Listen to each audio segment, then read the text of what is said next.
ou seja, um edifício da parte de Deus, foco da nossa segunda lição, que nós podemos então adentrarmos nela, falando sobre a nossa casa.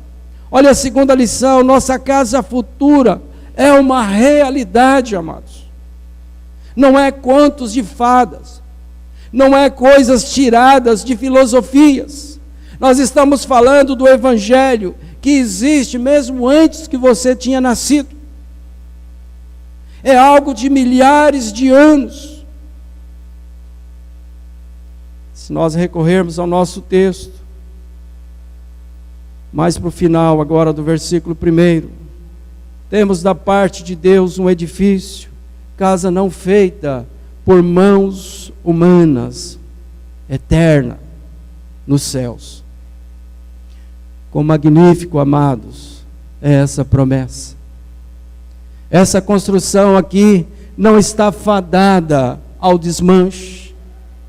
Aqui Deus está criando algo eterno. Ele está também, ou essa construção também, não pertence ao mundo terreno e transitório, mas está alicerçada naquilo que o Todo-Poderoso pode fazer, ou seja, uma morada celestial. Embora todos fossem feitura de Deus no quesito existência, ou seja, na sua constituição, o pecado corrompeu o que era perfeito e nós sofremos merecidamente as duras penas do pecado.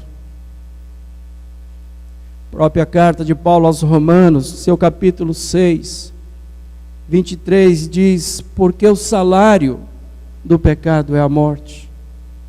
Assim, irmãos, nós podemos entender sobre as situações que muitas vezes nós passamos, mas por outro lado há uma convicção por parte de Paulo, que nos enche de esperança, que se encontra na sua carta aos Filipenses, capítulo 1, verso 23, quando ele diz: ora de um e outro lado, estou constrangido, tendo o desejo de partir e estar com Cristo, o que é incomparavelmente melhor. Ou seja, os cristãos podem saber a verdade sobre o mundo invisível por meio da fé. Nós cremos, amados, nós não vemos ou não vivemos simplesmente pelo aquilo que nós vemos. O verdadeiro cristão, aquele que tem Cristo no seu coração, ele vai muito mais longe, porque ele observa, ele pode ir além dos demais. Paulo fala sobre isso com clareza, onde nós podemos firmarmos a nossa esperança, onde nós podemos termos a certeza de uma outra realidade.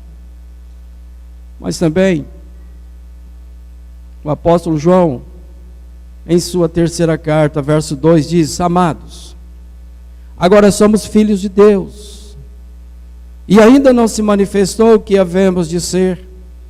Sabemos que quando Ele se manifestar, seremos semelhantes a Ele, porque havemos de vê-lo como Ele é. Oh, amados, embora haja uma incerteza quanto ao tempo, e eu me referi a isso há pouco tempo atrás, no início, mas não quanto ao fato. Não tem como nós fugirmos. Só para nós termos uma noção melhor referente à nossa casa terrestre, por meio das palavras do próprio apóstolo Paulo, amados. Em seu versículo 7, do capítulo 4 da segunda carta, ele vai falar algo respeito à nossa fragilidade. Quando você examinar lá, 2 Coríntios 4, 7, diz assim: nós temos, porém, este tesouro em vasos de barro, para que a excelência do poder seja de Deus, e não de nós. Aqui, amados, a casa terrestre, o nosso corpo, citado nesse versículo, chamado de tabernáculo, em nosso texto, em apreciação, é muito vulnerável e transitória. Paulo as descreve como vasos de barros. Por isso sofremos o processo de transição. Por isso nós estamos caminhando para o alvo. Por isso nós cremos que seremos aperfeiçoados em Cristo Jesus. Por isso que nós cremos, ainda que passamos pelas mais difíceis situações, e ainda mesmo que a morte nos visite, nós temos uma certeza. Embora nós soframos o processo de transição, assunto da nossa próxima lição, que diz: nossa casa, com o passar dos anos, sofre danos.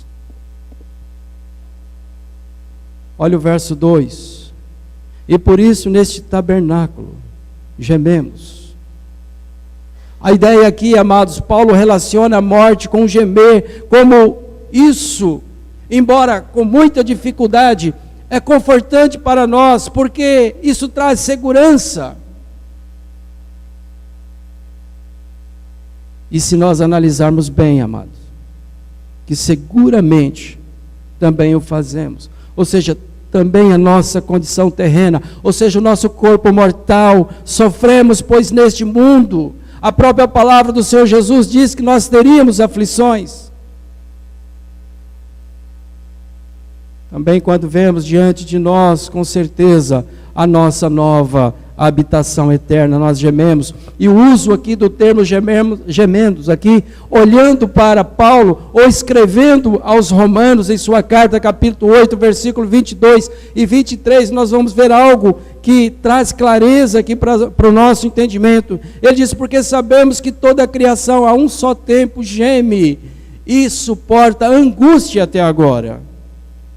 E não somente ela, mas também nós, que temos as primícias do Espírito, igualmente gememos em nosso íntimo, aguardando a adoção de filhos, ou seja, a redenção do nosso corpo. Há uma aspiração aqui, amados, há um desejo do apóstolo Paulo.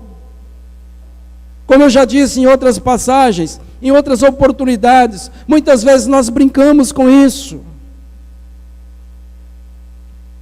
Mas nós temos que termos os pés no chão. Nós precisamos olharmos com fé, termos a convicção de uma eternidade que Deus está preparando para nós. Nós não devemos ficarmos atados a essa vida simplesmente no presente. Mas nós podemos termos uma convicção, nós podemos termos uma certeza. E o termo gemer aqui sugere que no presente estado existe algo desagradável. Paulo resiste contra o ser despido, aspirando em troca a revestir-se da nova casa. Ou seja, Paulo tinha a convicção de que o almejado, ou seja, o revestir-se, aconteceria, independente se partiria antes ou ainda presenciasse a volta do Senhor Jesus. É por isso que ele aspirava, é por isso que ele sabia, que ele tinha uma segurança, que ele tinha uma confiança, e essa confiança estava depositada exclusivamente em Deus. Assim, amados, nós podemos termos essa certeza, nós podemos vivermos, amados, tranquilos,